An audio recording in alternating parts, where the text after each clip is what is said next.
So dear student, आज हम पढ़ेंगे आयोनिक इक्विलिब्रियम का important topic that is ionisation of acids and bases. Okay, ध्यान से देखिए, ionisation of acids and bases कैसे निकालते हैं, क्या इसके लिए कंडीशंस है। ओके, देखो, स्ट्रॉन्ग एसिड और strong base, weak acid weak base, है ना। ये किस पर डिपेंड होता है? तो ये डिपेंड होता है बेटा एक्सटेंट ऑफ डिसोसिएशन।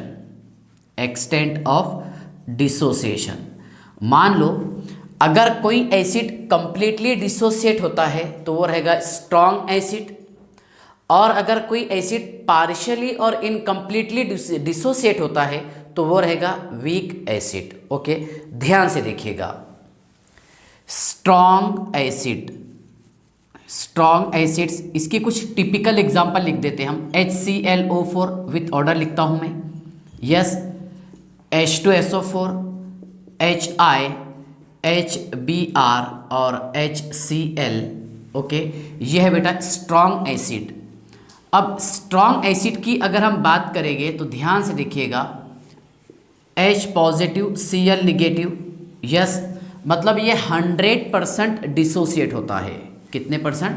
100%। ओके, मान लीजिए अगर मैं यहाँ पर इसका 1 मोल यूज़ किया हूँ तो इनिशियल में तो ये 0 मोल रहेगा, यस सर। ओके, और आफ्टर सम टाइम, ओके, यहाँ पर ये 0 मोल बाकी रखेगा और इधर 1 मोल और ये 1 मोल। मतलब यहाँ पर देखो, इसका आयोनाइजेशन कांस्टेंट जिसको बोलेंगे हम, है ना, एसिड के लिए Ka, ये 100% डिसोसिएट हो जाएगा। ओके, मतलब यहाँ पर देखिए इसका आयोनाइजेशन कांस्टेंट निकालना हमारे लिए मीनिंगलेस हो जाएगा। Ka ये मीनिंगलेस हो जाएगा।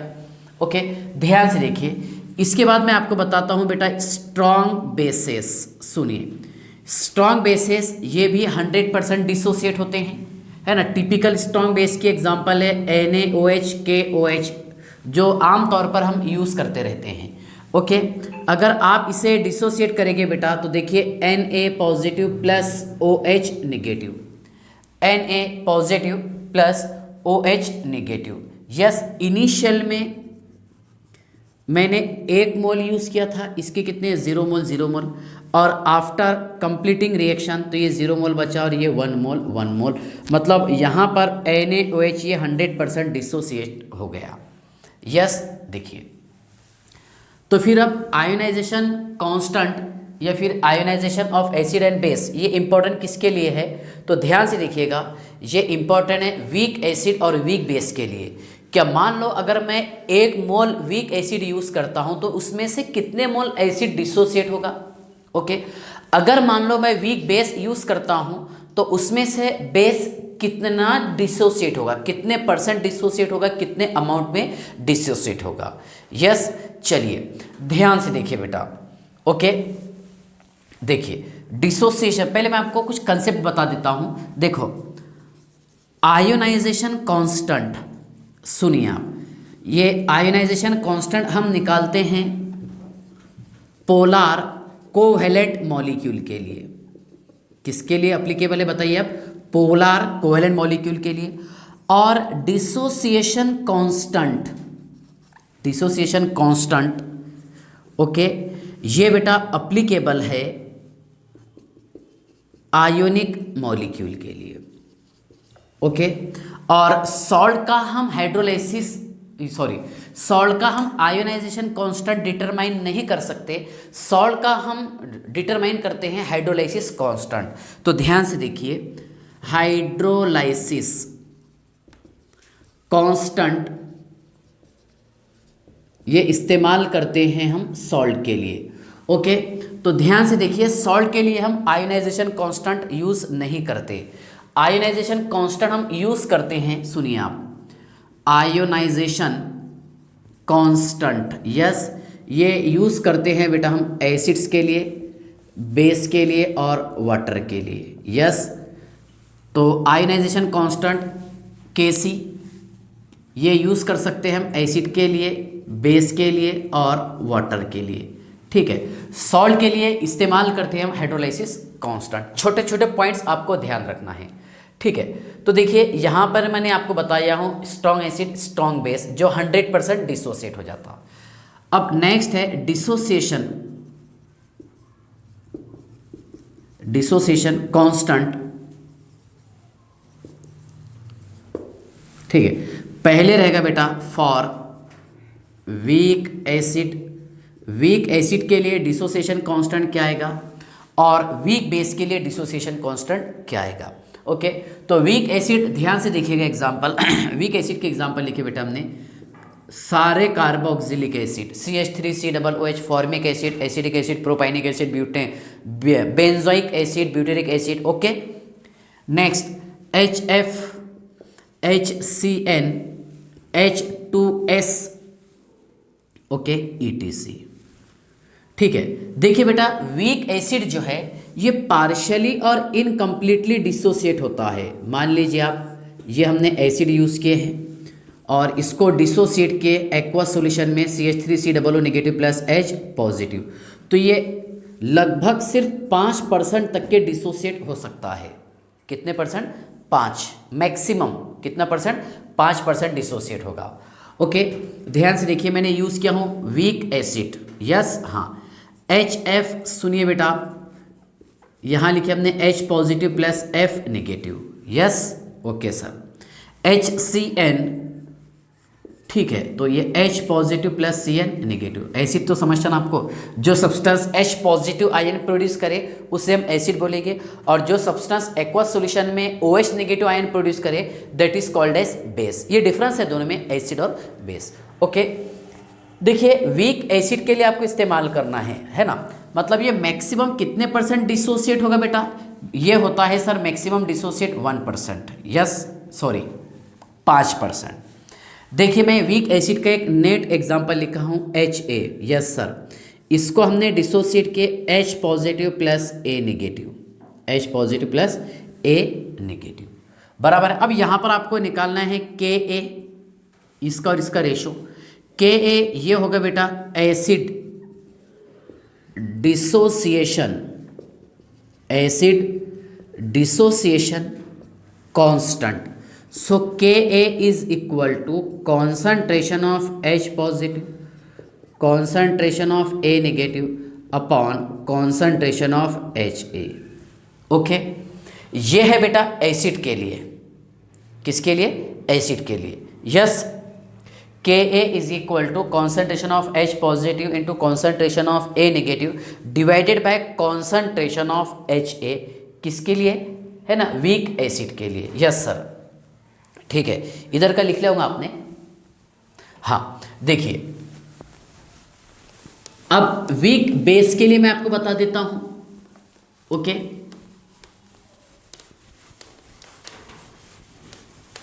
चलिए ध्यान से देखिएगा बेटा, वीक बेस के लिए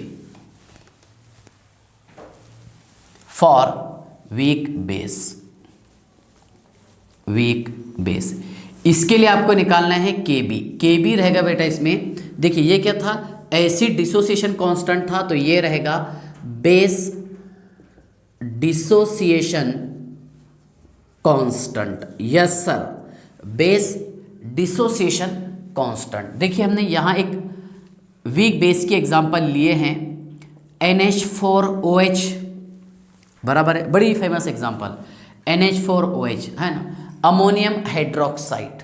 क्या है? Ammonium hydroxide. ठीक है, ध्यान से देखिए मैं एक नेट एग्जांपल लिखा हूँ BOH, इसको आप डिसोसिएट कीजिए B positive plus OH negative. Yes sir, B positive plus OH negative. So Kb is equal to है ना concentration of B positive into concentration of OH negative upon concentration of BOH। yes sir, Kb is equal to okay concentration of B positive into concentration of OH negative divided by concentration of BOH। okay, देखिए बेटा मैं यहाँ पर आपको दो फॉर्मूले derive करके दिया हूँ, एक वीक एसिड और सेकंड है वीक बेस के लिए। Okay, weak acid weak base के लिए। इसके बाद ध्यान से देखिएगा ओस्टवाल्ड, ओस्टवाल्ड डाइल्यूशन लॉ। इसका स्टेटमेंट मैं आपको धीरे धीरे समझाता हूँ। ओस्टवाल्ड डाइल्यूशन लॉ, देखिए ओस्टवाल्ड डाइल्यूशन लॉ ये वैलिड है ना, वीक मोनोबेसिक एसिड के लिए। किसके लिए? वीक मोनोबेसिक एसिड और वीक मोनो एसिडिक बेस, दो कंपाउंड के लिए ये वैलिड है ओस्टवाल्ड डाइल्यूशन लॉ। ओके, ध्यान से देखिएगा, ये वीक एसिड और वीक बेस के लिए वैलिड है। और कौन से वाला वीक एसिड वीक बेस? जो मोनो एसिडिक हो या फिर मोनो बेसिक हो। यस, चलिए अब इस टॉपिक को मैं डिटेल समझाने की कोशिश करता हूँ, आप पूरा कंसंट्रेशन लगाने इधर, ध्यान से देखना है आपको। देखिए ओस्टवाल्ड डाइल्यूशन लॉ, ठीक है, देखिए ओस्टवाल्ड डाइल्यूशन लॉ ये एक्सप्लेन किया था ओस्टवाल्ड ने कब? 1853 है ना, और पूरा ड्यूरेशन बिटवीन 1932। देखिए ओस्टवाल्ड डाइल्यूशन लॉ समझ लीजिए पहले आप, ओस्टवाल्ड डाइल्यूशन लॉ क्या है, ठीक है। ओस्टवाल्ड डाइल्यूशन लॉ किसके लिए वैलिड है ये मैं आपको बताता हूँ, है ना। देखिए Ostwald dilution law it is valid only for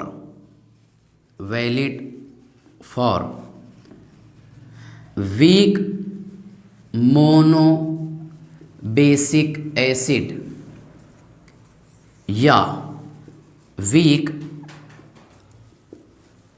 mono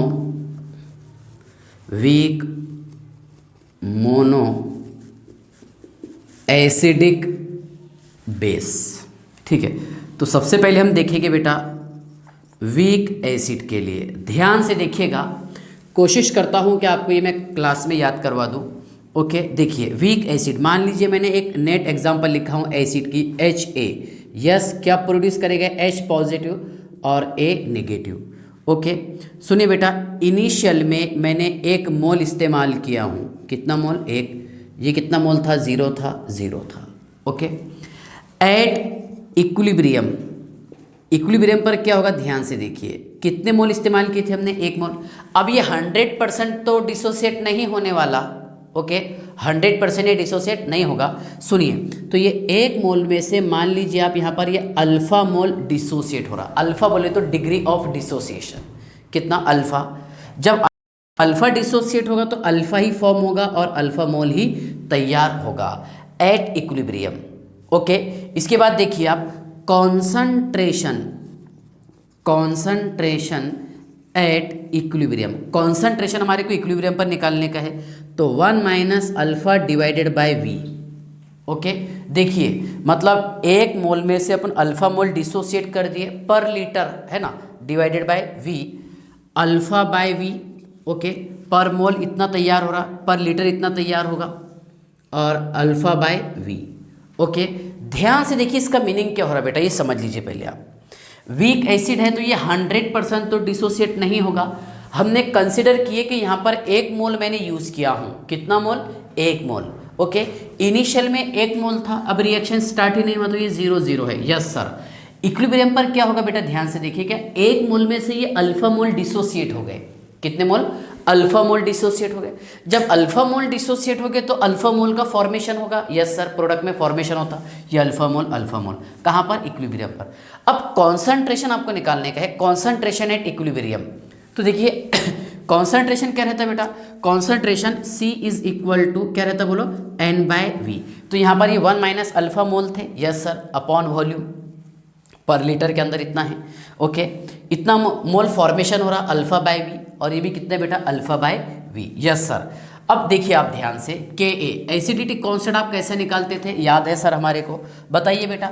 ये है बेटा कॉन्संट्रेशन ऑफ H पॉजिटिव और concentration of A negative divided by, yes sir, concentration of HA। Okay, चलिए, so Ka is equal to concentration of H positive है बेटा इसमें alpha by V, yes sir, into ये भी कितना है बेटा बताइए आप? Alpha by V upon, yes सुनिए, ये है बेटा 1 minus alpha upon V, 1 minus alpha upon V. Okay, चलिए, so Ka is equal to alpha square upon V square into V upon है ना, 1 माइनस अल्फ़ा। यस सर, चलिए बेटा मैंने कैंसिल कर दिया। ओके, वी बचा यहाँ पर sir. So K A is equal to alpha square upon V into 1 minus alpha. और आपको पता है क्या अल्फ़ा जो है ये अप्रॉक्स है ना कितना 0.05% मैक्सिमम डिसोसिएट हो सकता है ना, मतलब ये इसको हम इग्नोर कर सकते। So 1 minus alpha is equal to approx 1 कर दूँ। यस सर, क्योंकि यहाँ पर वीक एसिड और वीक बेस के लिए अल्फ़ा जो है बहुत रेयरेस्ट अमाउंट में होता है। Yes sir, so K A is equal to alpha square upon V. So alpha square is equal to K A into V. Yes sir, और alpha is equal to under root K A into V. Yes, चलिए हम ऐसा लिख सकते हैं। Okay, इसके बाद देखिए, और we know that C is equal to क्या रहता है 1 बाई वी, है ना, इन्वर्सली प्रोपोर्शनल है ये। So alpha is equal to yes K A upon C. Yes, चलिए ये इंपॉर्टेंट फॉर्मूले है, आपको याद रखने का है। अब देखिए ओस्टवाल्ड डाइल्यूशन लॉ क्या है, क्या क्या होता है। देखिए वीक एसिड वीक बेस के लिए अल्फा क्या है बेटा, इसमें डिग्री ऑफ डिसोसिएशन। एक तो हम एसिड के लिए यूज़ कर सकते हैं, वीक एसिड के लिए या फिर वीक बेस के लिए। काय के डायरेक्टली प्रोपोर्शनल है ये, स्क्वायर रूट ऑफ डाइल्यूशन बराबर है, और इन्वर्सली प्रोपोर्शनल है स्क्वायर रूट ऑफ कॉन्सेंट्रेशन। तो ध्यान से देखिएगा, क्या the degree of dissociation, yes alpha, the degree of dissociation of weak electrolytes, the degree of dissociation of weak electrolytes, yes sir, the degree of dissociation of weak electrolytes is directly proportional to the dilution, is directly proportional to the dilution, is directly proportional to the square root बोलेंगे, is directly proportional to the square root, is directly proportional to the square root of dilution, yes sir, और inversely proportional to the concentration of solution, concentration of solution। बेटा ध्यान से देखिए, मतलब alpha is directly proportional to हो गए, है ना, स्क्वायर रूट ऑफ वी, और ये तो कांस्टेंट है के ए, है ना, acid dissociation constant, K B क्या रहेगा, बेस डिसोसिएशन कांस्टेंट। तो ध्यान से देखिएगा, the degree of dissociation of weak electrolytes is directly proportional to the square root of dilution और इनवर्सली प्रोपोर्शनल टू द, है ना, कॉन्सेंट्रेशन ऑफ सॉल्यूशन। यस, आपको वीक एसिड का फॉर्मूला समझ में आ गया। यस सर, चलिए इसके बाद देखिए मैं आपको वीक बेस का फॉर्मूला समझाने की कोशिश करता हूँ। अच्छा, किसके लिए वैलिड है बेटा, वीक मोनोबेसिक एसिड के लिए या फिर वीक मोनो एसिडिक बेस के लिए। यस, हाँ ध्यान से देखिए आप, अब मैं आपको वीक बेस के लिए बता देता हूँ ओस्टवाल्ड डाइल्यूशन लॉ। किसके लिए, वीक बेस। हालांकि हम डायरेक्ट यहाँ से बता सकते हैं आपको कि के बी कर दो, यहाँ पर के बी कर दो, हो गया पूरा काम, लेकिन थोड़ा सा आपको फीलिंग आना चाहिए, उसके लिए मैं डिटेल समझाने की कोशिश करता हूँ। ओके, चलिए बेटा, फिर हम इसके न्यूमेरिकल्स वगैरह सॉल्व करेंगे। देखिए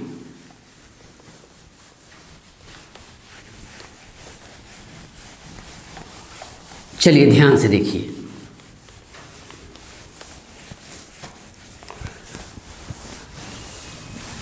देखिए बेटा, for weak base, for weak base, week base के लिए क्या है सुनिए आप, ये लिखे बेटा हमने BOH, यस सर, तो ये B positive plus OH negative. Okay, KB क्या करेंगे बेटा आप, कॉन्सेंट्रेशन ऑफ B पॉजिटिव और concentration of OH negative, B positive और OH negative upon BOH, yes BOH।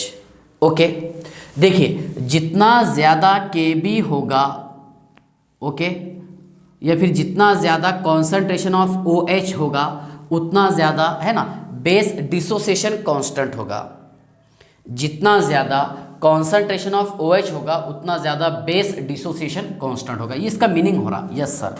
देखिए अब मैं एक काम करता हूँ, BOH देखिए वीक बेस के लिए कैसे निकालेंगे, B positive plus OH negative.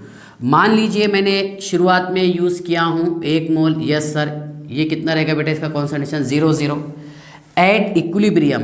Equilibrium पर क्या रहेगा बेटा 1 में से अल्फा माइनर डिसोसिएट हुआ, क्योंकि बहुत रेयरेस्ट अमाउंट में ये डिसोसिएट होगा, वीक बेस है इसलिए। यस कितना फॉर्म होगा अल्फा और ये अल्फा। और कॉन्सेंट्रेशन एट इक्विलिब्रियम, इक्विलिब्रियम पर कॉन्सेंट्रेशन आएगा 1 minus alpha divided by V, alpha by V, और ये रहेगा बेटा alpha by V. Yes sir. So K B is equal to, बोलो बेटा आप, K B is equal to B positive concentration of OH negative. Yes sir. Divided by concentration of BOH। Okay sir. चलिए यहाँ तक क्या आपको समझ में आ गया होगा। Okay so K B is equal to, है ना, इक्विलिब्रियम पर कितना आ रहा बेटा बोलिए। देखिए कॉन्सेंट्रेशन ऑफ प्रोडक्ट, इसका कॉन्सेंट्रेशन बताया मैंने आपको alpha by V. Yes sir. इसका कॉन्सेंट्रेशन है alpha by V. Yes sir. Divided by, बोलिए आप, 1 minus alpha divided by V. So K B is equal to alpha square, okay, upon V square into V upon 1 minus alpha V. ये cancel कर दिया हमने, V बचा यहाँ पर एक। K B is equal to alpha square divided by V into 1 minus alpha, और alpha जो है देखो 1 माइनस अल्फा अप्रॉक्स 1 रहेगा, क्योंकि अल्फा बेटा कितना डिसोसिएट होता है, मैक्सिमम बता रहा मैं आपको 0.05, कितना 0.05। Yes sir. देखिए तो मैं इसको 1 कर देता हूँ। So K B is equal to alpha square divided by V. So alpha square is equal to K B into V, और अल्फा इज इक्वल टू, है ना, under root K B into V. Yes we know that sir C is equal to 1 by V. Yes okay. So alpha is equal to under root K B by C, K B by सी। यहाँ तक क्या आपको समझ में आ गया। Okay तो देखिए आप फॉर्मूले याद कर लीजिए। मैंने आपको क्या बताया था, the degree of dissociation of weak electrolytes, okay, is directly proportional to the square root of dilution और inversely proportional to the concentration of solution. Yes देखिए ये आपको कंसेप्ट समझ में आ गया। जितना ज़्यादा OH रहेगा उतना ज़्यादा बेस डिसोसिएशन कांस्टेंट होगा। ऐसा ही अगर हम एसिड की बेटा बात करते हैं, HA is equal to H positive, yes sir, plus A negative. So KA is equal to concentration of H positive और concentration of A negative. Yes yes sir, divided by concentration of HA। तो यहाँ से आपको ये समझ में आ रहा क्या HA जितना ज़्यादा होगा उतना ज़्यादा KA होगा, जितना ज़्यादा HA होगा उतना ज़्यादा KA होगा।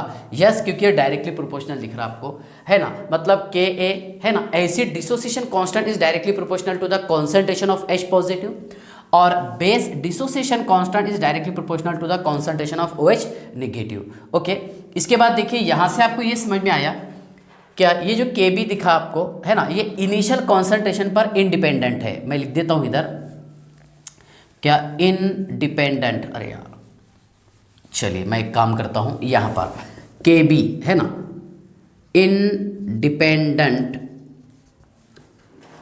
Independent on initial concentration. KB लिख दीजिए आप, या फिर KA, दोनों के लिए सेम बात रहेगी। यस KB इंडिपेंडेंट रहेगा। अच्छा KA और KB बेटा ये किस पे डिपेंड होगा sir, it is depend upon temperature, dependent on temperature. Yes किस पर डिपेंडेंट होता है बताइए आप, टेम्परेचर पर। ओके तो आपको ये ओस्टवाल्ड डाइल्यूशन लॉ अच्छे से पढ़ना है और इसके फॉर्मूले वगैरह याद करने का है। ओके तो चलिए आज के दिन इतना ही काफ़ी रखते हैं हम। इसके बाद में इससे रिलेटेड जो न्यूमेरिकल है, KA acidity constant, KB basicity constant, इसके न्यूमेरिकल सॉल्व करेंगे। उसके बाद में आयोनिक प्रोडक्ट कांस्टेंट वाटर के लिए इस्तेमाल करते हैं हम, वो बताऊँ मैं आपको, KW। ओके चलिए ठीक है, बाय।